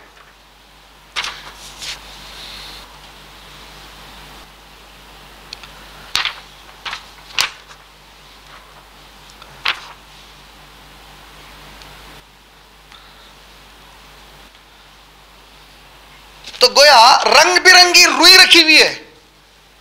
अब रंग बिरंगी रुई को आप लेके उड़ेंगे तो रंग बिरंगी उड़ेंगे, रंग बिरंगी धूल निकलेंगी, रंग बिरंगे पहाड़ हवा में उड़ेंगे। और किस तरह उड़ेंगे? धूल की तरह उड़ेंगे, मामूली धूल की तरह उड़ा दिए जाएंगे। सूरह मारिज में भी पहाड़ों को उड़ाने का जिक्र किया गया, लेकिन वहां मनफूश का लफ्ज नहीं आया। वहां पे सूरह मारिज पहाड़ों को उड़ाने का जिक्र करे, मार के, मनफूश का लफ्ज इस्तेमाल नहीं करे वहां पे। तो उसके पीछे मुफस्सिरीन बड़ी प्यारी हिकमत बताते हैं। इस सूरे में अल खारिया, जोर से मारे जाना इस्तेमाल हुआ है, चूंकि वहां पे सिर्फ पहाड़ों को हम उड़ा देंगे बोले, वो किस कैफियत से उड़ाएंगे वो नहीं बोला गया था, तो मनफूश वहां समझ में नहीं आता था। खाली भाई उड़ाने को डायनेमाइट से भी, अच्छा डायनेमाइट से कभी उड़ाते ना पहाड़ों को, देखिए वो धूल निकलती, पहाड़ वैसी धूल बन जाएंगे क़यामत के दिन पूरे रंग बिरंगी, समझ रहे ना? तो यहां पे किस तरह, एक है कि मैं पहाड़ तोड़ दे रहा हूं भाई, तोड़ दे रहा हूं भाई बोले तो अब आपके दिमाग में हथौड़ी लेके तोड़ रहे हैं, क्या करके तोड़ रहे हैं? पहाड़ को डायनेमाइट लगा के तोड़ रहा हूं भाई, जरा दूर रहो धूल उड़ती। अब तो यहां मैं डायनेमाइट लगा के तोड़ रहा हूं, दूर रहो धूल उड़ती, ये कॉन्टेक्स्ट में जमा जाके वो। तो मनफूश अल खारिया बोला गया तो मनफूश जमाया आके। अल मारिज में अल खारिया किस तरह तोड़ने वाले पहाड़ों को नहीं बोला गया था, वहां मनफूश इस्तेमाल नहीं करे अल्लाह ताला। तो समझ गए आप लोग? क्या क्या समझ गए? देखिए आप, अल खारिया, पहले तो अंदाज़े कलाम, एक खबर पहुंचाई जा रही, खबर पहुंचाने वाला खबर क्या है बोलने के बजाय सुनाने वाले को पूछ रहा क्या है खबर, मालूम है क्या तुम्हारे को? अरे नहीं मालूम क्या तुम्हारे को? तवज्जो दिलाए। अब बोला गया यौमा उड़ेंगे पतंगों के साथ इंसान। अरे कैसा उड़ते भाई इंसान? कैसा उड़ेंगे इंसान? तकूनुल जिबालु कल हिनिल मनफूश। इंसान तो छोड़ो, तुम जिसको सबसे मजबूत चीज समझते जमीन पे, उसको धूल बना के उड़ा देंगे हम, रंग बिरंगी। ठीक है? तकूनुल जिबालु। अब क्या आयत आई? फ़अम्मा मन सखुलत मवाज़ीनुहु। इसके पहले की आयत में किस चीज को उड़ाने का जिक्र है? अब दुनियावी एतबार से मैं आपको बोला भाई जरा पानी पिलाओ, तो आप ये मेरे को पानी पिला दिए, नेकी करे नहीं करे? इसका वजन ज्यादा है हिमालय का ज्यादा है ना? अब इंसान को बताया जा रहा कि ए इंसान देख, तो दुनिया में जिस चीज को सबसे वजन का समझता था उड़ा दिया आज हम धूल बना के उसको, और जिसको तो वजन है ही नहीं समझता था आज तेरा पूरा मामला उसके वजन पे होने वाला है। तो नेकी को तो कोई वजन की चीज ही नहीं समझा था दुनिया में। नेकी बोला तो बहुत आसान लेता था, नेकियों की कदर ही नहीं थी तेरे पास, नहीं करा। फ़अम्मा मन सखुलत,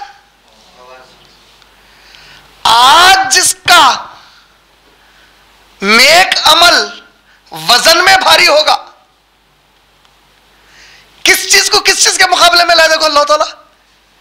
तो दुनिया में पहाड़ों को सबसे मजबूत, अब वहां पे खाली पहाड़ न को लो आप मिसाल में, तो दुनिया में किसको समझा था बहुत कामयाब हो गए? जिसकी शान और शौकत थी, जिसके पास महलात थे, जिसके पास नौकर चाकर गुलाम थे, जिसकी एक आवाज लगाते ही करोड़ों इंसान उसके पीछे भागने वाले थे,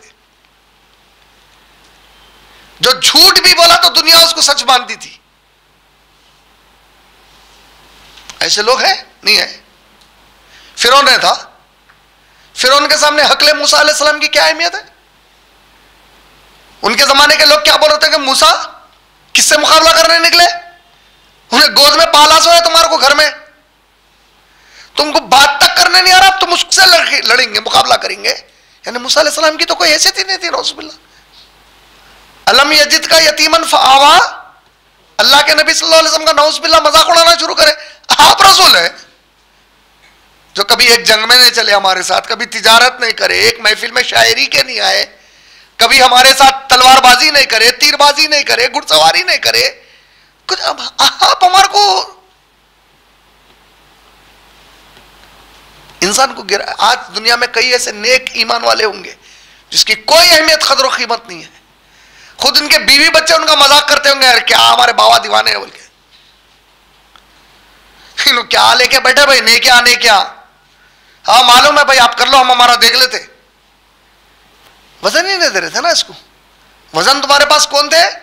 वो जिसके पास गाड़ियां हैं, शान और शौकत है, 8-8, 10-10 बच्चे हैं, उनको माल है, बैंक बैलेंसेस है, एक पैर यहां पे है तो एक पैर उनका यूरोप में, एक अमेरिका में, एक ऑस्ट्रेलिया में, ऐसा रातों रात टिकट बुक करके चले आते हैं।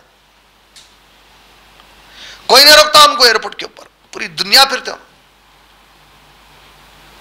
ये वजन, ऐसे जो वजन वाले हैं, तकुनुल जिबालु कलहनिल मनफूश। अरे ये वजन तो छोड़ दो, सबसे वजन वाली चीज को ऊन बड़ा बना के उड़ा देंगे, उसने धुनकती हुई ऊन की तरह। अब वजन किसका कायम होगा? एक पूरा फिजिकल लॉ चेंज हो जाएगा। पूरी जमीन एक नई जमीन बना दी गई, इंसान तो वही उठा अपनी जगह से। अब जो तुम नेकियां करते थे इनको वजन दे दिया गया।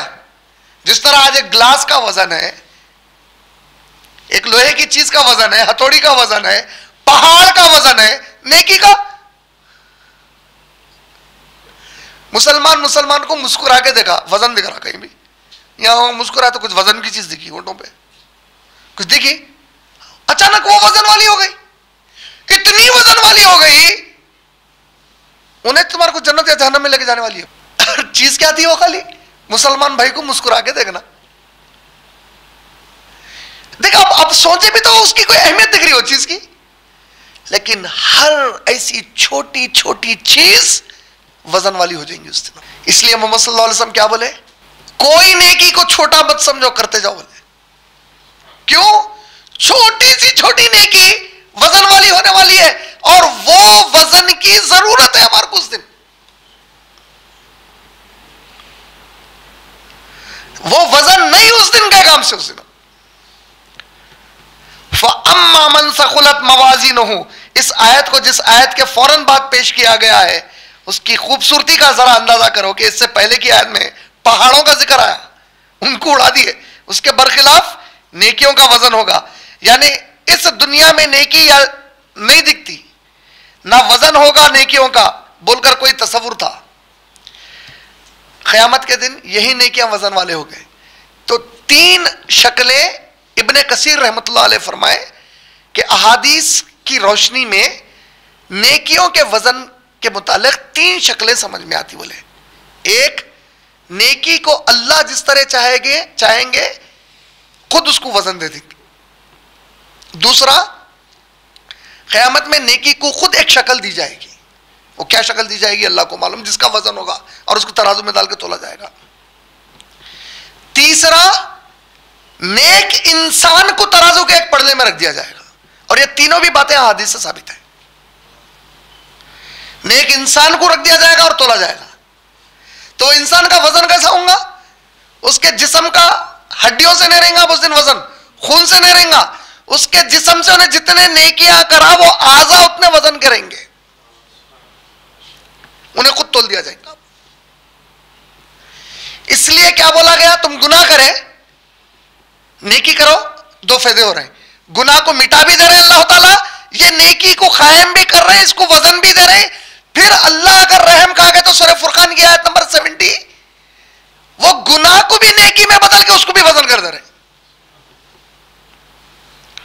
अत-तव्वाब के माने क्या है? तौबा कबूल करने वाला, ये उर्दू की कमजोरी है हमारी।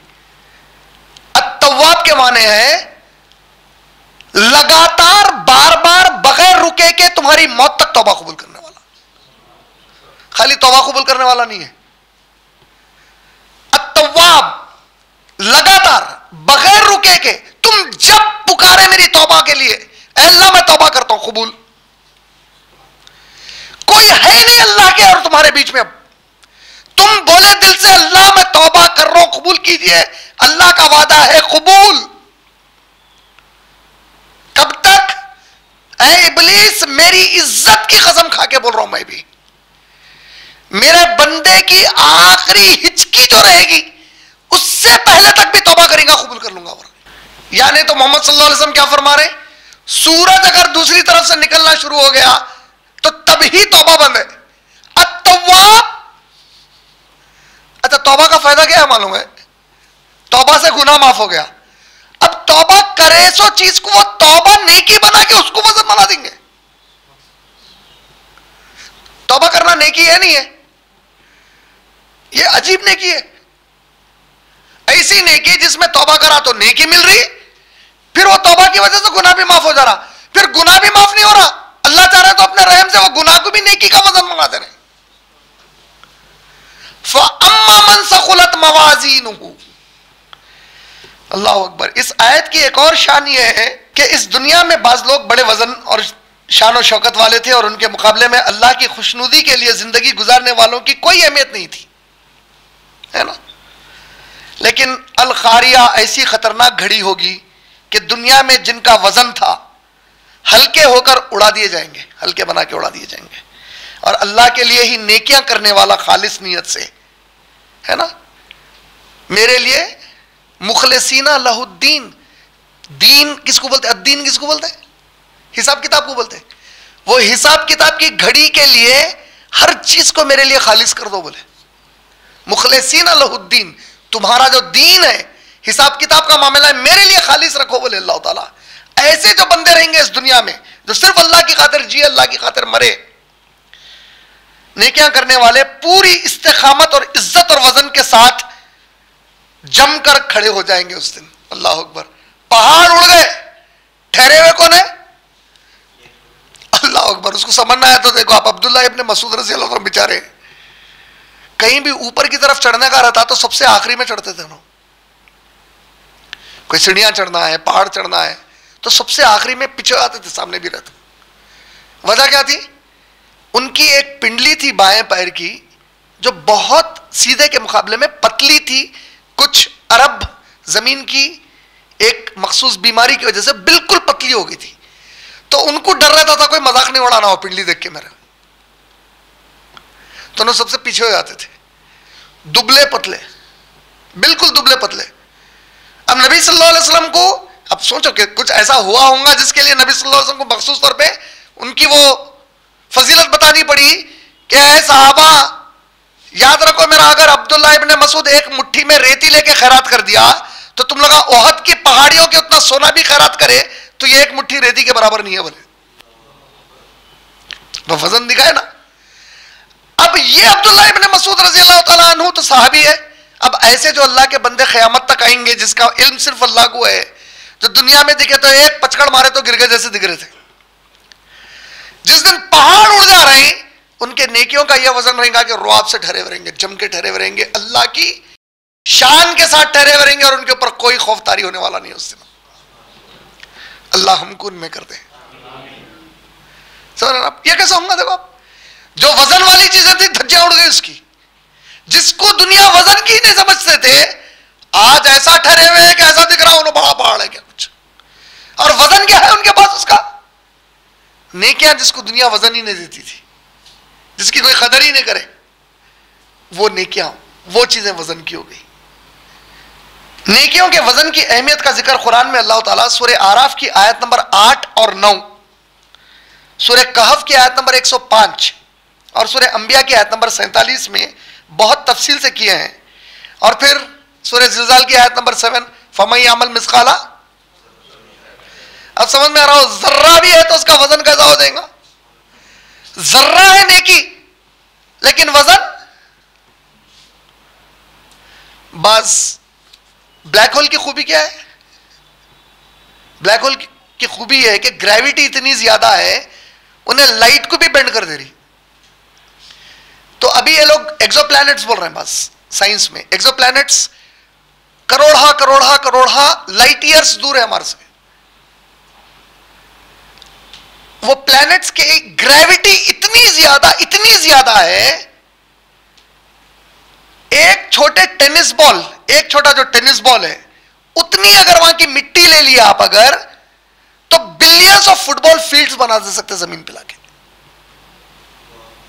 इतनी जगह सिमट गए हो, ग्रेविटी है। आप जो नेकी कर रहे हैं उसकी ग्रेविटी आपको नहीं मालूम है, उसका वजन क्या होगा उससे। बास प्लैनेट्स के बारे में आज एस्ट्रोनॉमर्स ये बोल रहे हैं, एक टीस्पून बोलते हैं ना चाय में शक्कर डालने के लिए जो चमचा इस्तेमाल करते हैं अपन, उतनी अगर मिट्टी ले लिए तो ऐसे बिलियंस ऑफ सन्स का वजन है बोल रहे हैं। इतनी मिट्टी, नेकी इतनी। अब आ गया वक्त जब उसका वजन बताया जाएगा। फअम्मा मन सकुलत फमन यामल मिस्काला फअम्मा मन सकुलत मवाजीनुहु। अच्छा, अब मुफस्सिरीन ने एक और बड़ी प्यारी चीज बताए, यौमा यकूनुन नासो, यौमा यकूनुन पूरे इंसानों का जिक्र आया। नेकी का करेगा तो इंडिविजुअल कर दिया अल्लाह ताला आयत में। फअम्मा मन कौन, तुम में से जो कोई कौन है जिसकी नेकी का वजन है, वजन किया जाएगा। फअम्मा मन सकुलत, एक एक पे आ गए। क़यामत का मामला सबके साथ हो रहा, नेकियों के मामले में एक एक को बोल रहे हैं तुम्हारे पास नेकी कुछ है क्या, कुछ है क्या, कुछ है क्या। अब समझ में आ रही है वो बात। अल्लाह के नबी करीम सल्लल्लाहु अलैहि वसल्लम की वो मशहूर रिवायत कि एक शख्स होगा जो दौड़ रहा होगा, अपनी मां को ढूंढ रहा, मिल गई मां, पकड़ लिया, बोला या उम्मी, ऐ मेरी मां, कितनी मुश्किल से पाले बचपन में आप मेरे को, क्या क्या करे, एहसानात गिना रहा। एक अल्हम्दुलिल्लाह की नेकी चाहिए मां। आज अल्लाह बोल रहे हैं अगर एक अल्हम्दुलिल्लाह तो दुनिया में एक बार और बोल के आता तो नेकी के पल्ले में भारी हो जाता हो तो जन्नत में चले आता। सिर्फ एक बार और बोल के आना था अल्हम्दुलिल्लाह, एक अल्हम्दुलिल्लाह दे दे मां। और जवाब क्या आ रहा, अल्लाह की कसम मैं तुझे नहीं पहचानती बोल रही, मैं मेरे शौहर को ढूंढ रही हूं जिसकी सारी जिंदगी खिदमत की, मैं खुद उसके पास से एक अल्हम्दुलिल्लाह लेना चाह रही हूं बोल रही हूं। कोई नेकी को छोटा मत समझो, करते जाओ बोल रहे, कोई नेकी को। अगर तुम्हारे पास आधा खजूर है खैरात करने, कर दो। अरे आधा खजूर क्या होता ना, आपको समझो। वो आधा खजूर अल्लाह के पास बहुत वजन का हो जाता। हुआ ना बिलाल रजी अल्लाह तआला अन्हु का एक सूखा खजूर। अबू बकर, उमर, उस्मान, अब्दुल रहमान बिन of, Abdullah bin Zubair, Zubair bin Awwam, Abdullah इब्न उमर, पूरों की खैरात सहाबा की एक तरफ, वो एक सूखा खजूर सबके ऊपर। आज अल्लाह बोल रहे हैं इसका वजन सबसे ज्यादा है। अल्लाह अकबर, रजी अल्लाह तआला अन्हु मजमईन के मुकाबले। बेचारे बिलाल रजी अल्लाह तआला अन्हु देने के पहले आगे पीछे हो रहे, द्यूं मत दूं, द्यूं मत दूं। मेरे पास एक ही नबी सल्लल्लाहु अलैहि वसल्लम बोले लाओ जिसके पास जो है अल्लाह के रास्ते में लाओ। सब सहाबा लेके गए और माल सबका देख के तो और परेशान हो गए बिलाल रजी अल्लाह तआला। अरे ये खजूर दे के क्या करूं नबी सल्लल्लाहु अलैहि वसल्लम को। और अंदाजा करो मेरे भाई इसके अंदर कैसे सहाबा है जिसके पास एक खजूर है खाली पूरी जिंदगी में देने के लिए, घर में कुछ भी नहीं है। और आज कैसी कैसी नेमतें हमारे पास रखी हुई, मगर निकालने को मुश्किल है हमारे पास से। तो अल्लाह ताला भी क्या कर रहे हैं, नहीं निकालता, मेरे रास्ते में फुल कमा लेता। अब तेरी अम्मा को डालता हूं देखा पोलो में। डॉक्टर क्या करता, 5 रुपए की गोली से इलाज होने का था, 5 लाख वसूल करता तेरे से। और कैसा देता देख तू अल्लाह को धोखा देने को गया था। देख कैसा बेवकूफ बनता। अब तू गया, गैसेस का प्रॉब्लम था, डॉक्टर बोला स्टंट होना इसको, कर 7-8 लाख खर्चा। गैसेक्स के गोलियां लेते तो खत्म हो जाता था। नहीं निकालता मेरे रास्ते में। ये करे ना, क्यों कदर नहीं करे। और यहां अब नेकी समझ में आ रही, उफ काश एक बार में मेरे मुसलमान भाई को देख के मुस्कुरा लेता थोड़ा। अब अल्लाह ताला बोले तू थोड़ा एक बार देख के मुस्कुरा लेता तो आज जन्नत में चले आता था। बोले अब तू सबको देख के मुस्कुरा, क़यामत में कुछ होने वाला है, खत्म हो गया। फमन अमल मिस्काला ज़र्रतिन खैरन यरा। अब समझ में आओ, जर्रा बराबर नेकी का भी हम अजर देंगे, क्योंकि वो जर्रा बराबर नेकी ग्रेविटी में बहुत वजन वाली रहती। उस दिन नेकियों की पूरी फिजिकल लॉज अलग हो जा रहे हैं पूरे। जो चीजों को यहां वजन दिया गया वेटलेस बना दिए गए, जैसा नेकी बोले तो कुछ वजन ही नहीं दिख रहा। वो जो कैफियत में दुनिया उठाई जाएंगी दोबारा, जब बड़े यहां के वजन की चीजें कुछ समझ में नहीं आएंगे अपने को। जब अपने को लगा नेकियों कैसे दिखेंगे, और नेकी पहाड़ दिखेंगे उस दिन। फअम्मा मन सकुलत मवाज़ीनुहु फहुवा फी ईशतिन राज़िया फहुवा। इतना प्यारा अंदाज़े कलाम है मुफस्सिरीन बताते अल्लाह रब्बुल आलमीन का। उन्हें खुशहाल जिंदगी में रहेंगे नहीं बोले, उसकी जिंदगी खुशहाल रहेंगी नहीं बोले। फहुवा और बस वो, फी में ईशतिन राज़िया। ईश किसको बोलते हैं, ऐश से है, इसी से आयशा है, हमेशा ऐशो आराम में रहने वाली। आयशा हमेशा ऐशो आराम में रहने वाली, आयशा इसका माना है। ईशतिन राज़िया, बहुत सुकून की जिंदगी है मियां तुम्हारी। समझ रहे ना, सुकून की जिंदगी क्यों किसी को बोल रहे हैं आप देख रहे हैं उसके पास गाड़ियां हैं, नौकरा है, दौलत है, बैंक बैलेंस है, मगर फिर भी नहीं सो सक रहा उन्हें। उसको कोई दूसरी फिक्र लगी हुई है बराबर। तो ऐश तो है इसकी जिंदगी में, राजिया नहीं है उन्हें। खाली ऐश हुआ तो कुछ भी नहीं होता, हर चीज है, नींद ही नहीं आ रही। तो कैसे अल्फाज को इस्तेमाल करे अल्लाह ताला, हर चीज रहेंगी और तू राजी रहेगा उससे। समझ। दूसरी चीज, इन्हें ऐश की, इसकी जिंदगी ऐश की है नहीं बोले, ऐश की जिंदगी में इसको डाल देता हूं बोले। इसकी जिंदगी ऐश की है, ऐश की जिंदगी में इसको डाल देता हूं मैं। बहुत बड़ा फर्क हो गया। अब क्या होगा, ऐश कोई चीज है, ऐश की जिंदगी कोई चीज है, उसमें इसको डाल दिया जा रहा। इन्हें ऐश की जिंदगी में, इसकी जिंदगी ऐश की है, इन्हें ऐश की जिंदगी में डाला जा रहा। फर्क है ना दो जुमलों में।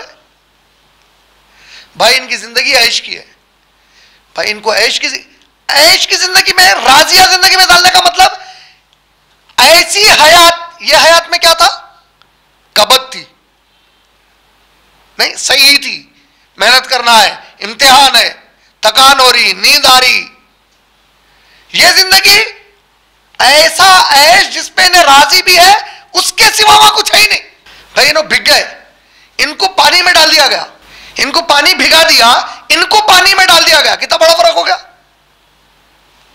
इसको ऐश की जिंदगी में डाल दूंगा, ऐसी ऐश की जिंदगी जो रजामंदी की। तो खाली ऐश भी नहीं है। देखो फिर मैं भी जैसा बोला, एक आदमी को सब कुछ है, सुकून ही नहीं है, फिर नींद नहीं आ रही, फिर भी का मतलब राजी नहीं होने वो ऐश से। ऐश फी शती राजिया, ये किसके साथ हो रहा?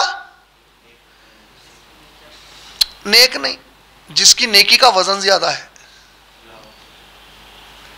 नेक तो बहुत है, अब्दुल्ला इब्ने उबई भी पूरे नेकियां कर रहा था, नहीं कर रहा था, पूरे सहाबा के साथ नमाज़ा पढ़ रहा। अबू बकर सिद्दीक आयशा रज़ी अल्लाह तआला अन्हा जैसे ईमान वाले सहाबा रश्क में पड़ गए थे उसको देख के। निकला क्या? अबुल मुनाफिक निकला। तो जो नेकियों का वजन है वहां पे, वो नेकियों का वजन तुम नेकियां करे की बुनियाद पे नहीं है, नियत की बुनियाद पे। नेकियां तो अब्दुल्ला इब्ने उबई भी करके आया हुआ है, वजन रहेगा उसका। ऐसों का जिक्र है जो मैं भी बोला आप लोगों को कि और कुरान के दूसरे मुकामात पे भी जो है जो जिक्र आया कहेगा नेकियों के वजन का, सूरह कहफ वगैरह में ये बताया अल्लाह ताला जो दुनिया में नेकियां तो करते थे, उड़ा दिया हम इनके नेकियों को क़यामत में, और रखे नहीं बाकी, तो वजन है इसका। तो इसीलिए खाली नेकी करना कमाल नहीं है, इन्नमल आमालु, खालिस नियत अल्लाह को राजी करने की रहना हो, नेकी करे खत।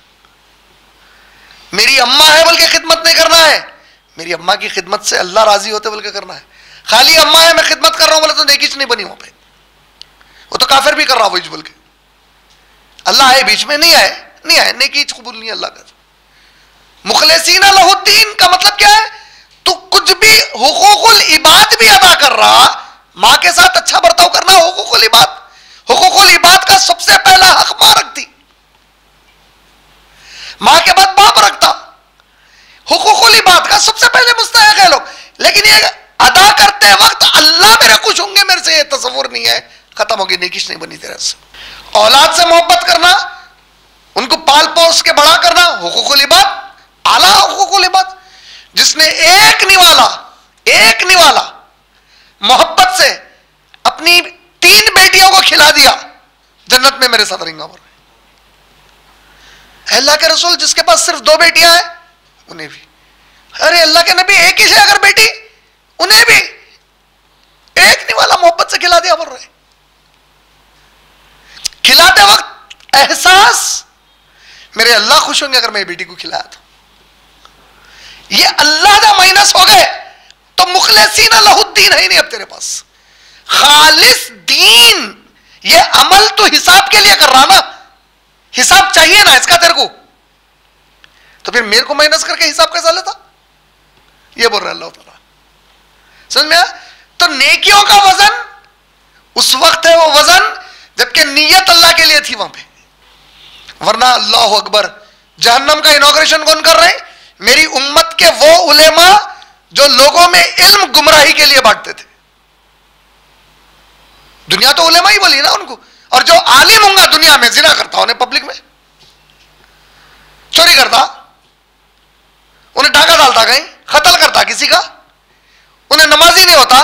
हदीस में मेरे उम्मत के उलेमा बोले मोहम्मद सल्लल्लाहु अलैहि वसल्लम, तो उसका मियार क्या होगा जो दुनिया का आलिम है?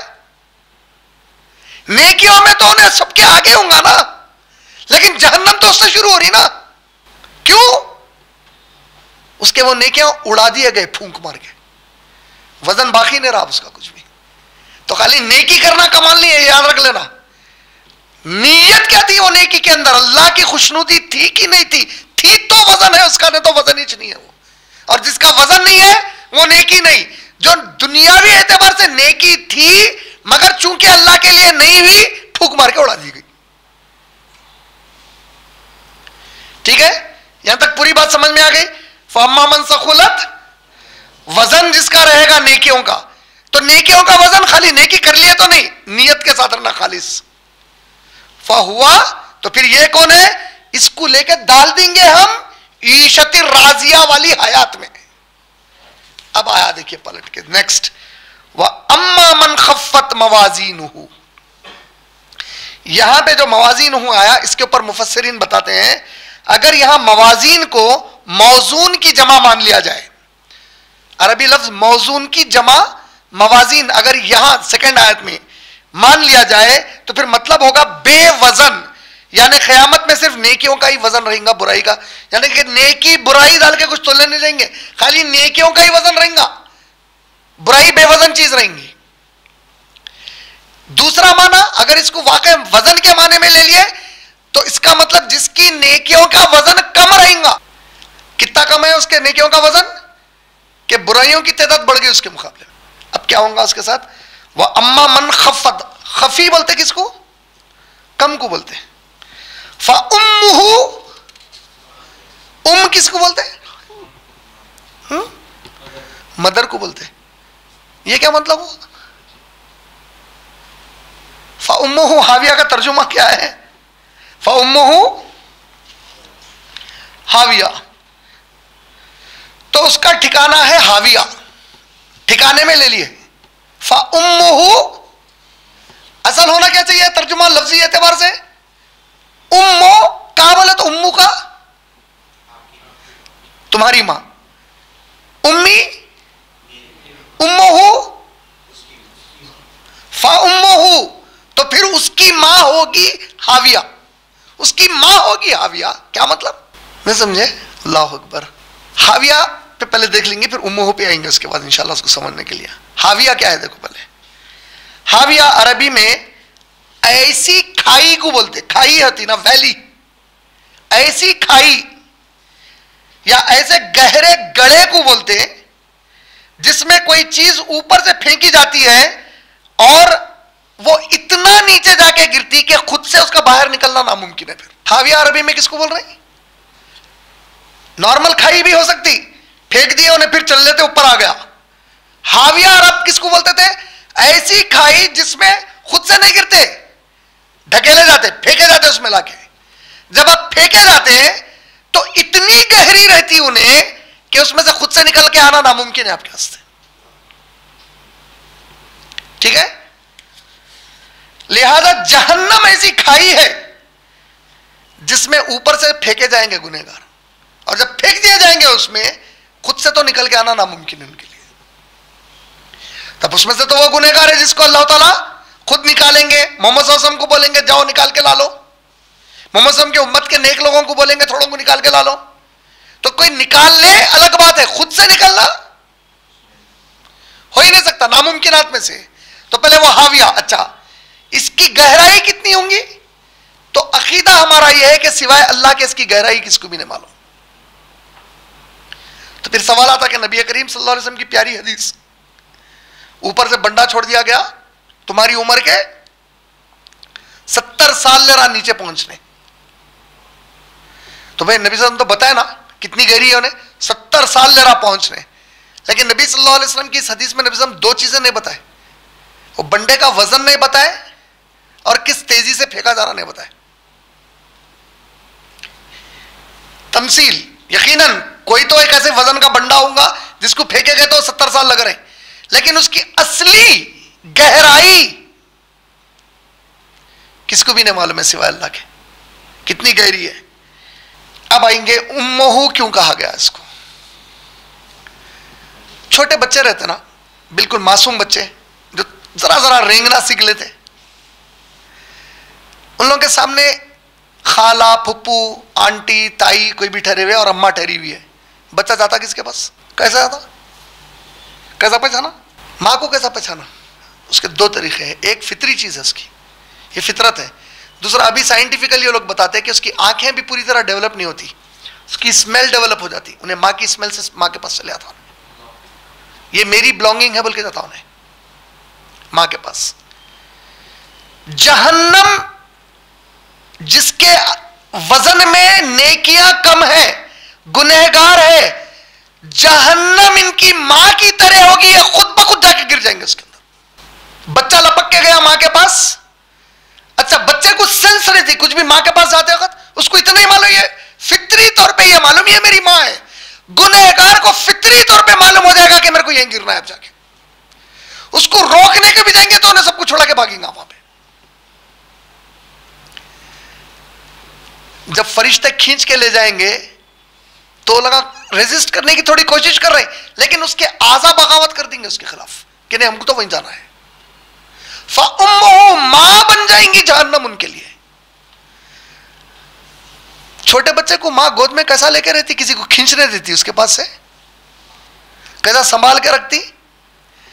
शेरनी है, शेरनी का बच्चा है, इंसानी औरत का बच्चा है।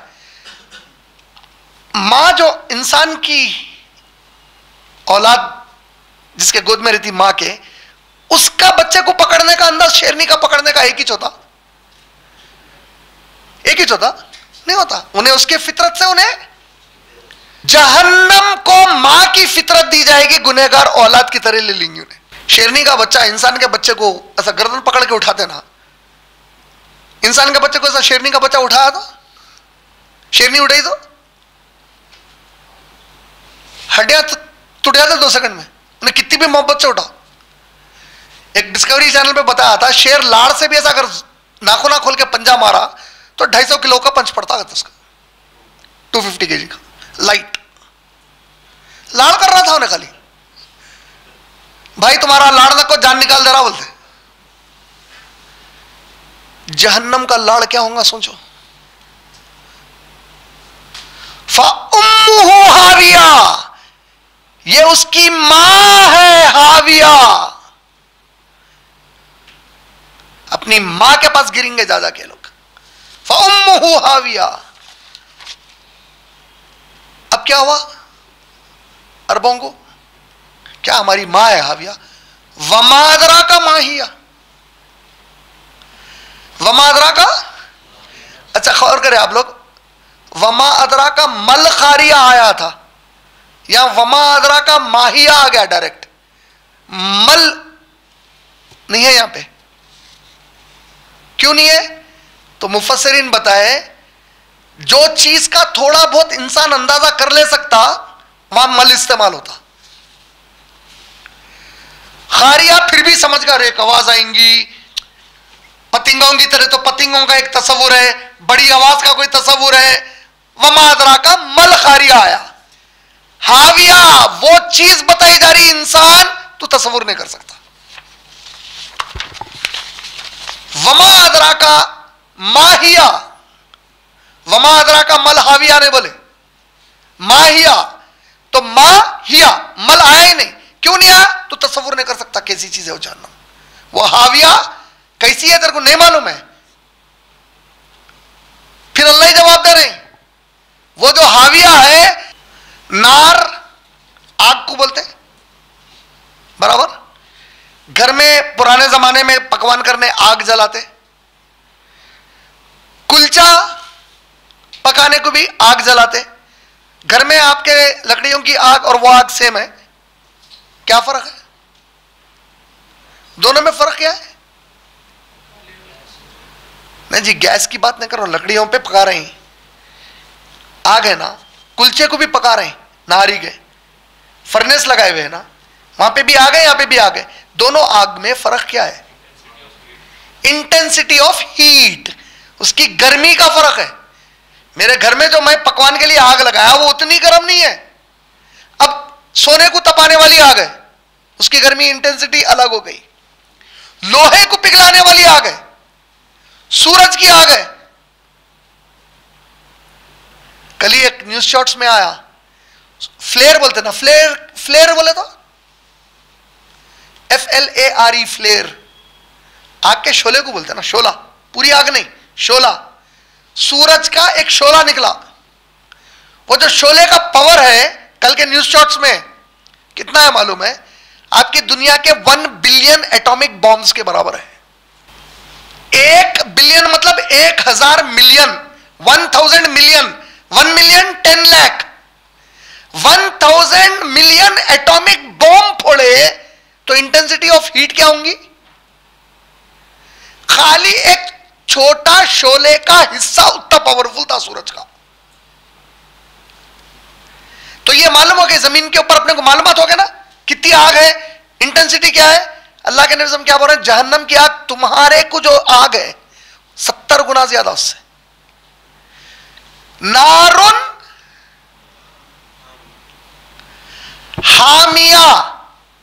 हामिया अरबी में बोलते इंटेंसिटी ऑफ हीट, उसकी जो गर्मी है अब उसके आगे कुछ भी गर्मी नहीं रहती। फ़उम्मुहु हाविया, वो मां है उनकी, वो हाविया। वमा अदरा का माहिया, मालूम है तुम लोगों को वो हाविया क्या है? नारुन, आग है वो। कैसी आग है? हामिया, ऐसी गर्म कि उसके बाद अब कोई गर्मी का तस्वुर नहीं हो सकता। समझ में आया? नारुन हामिया।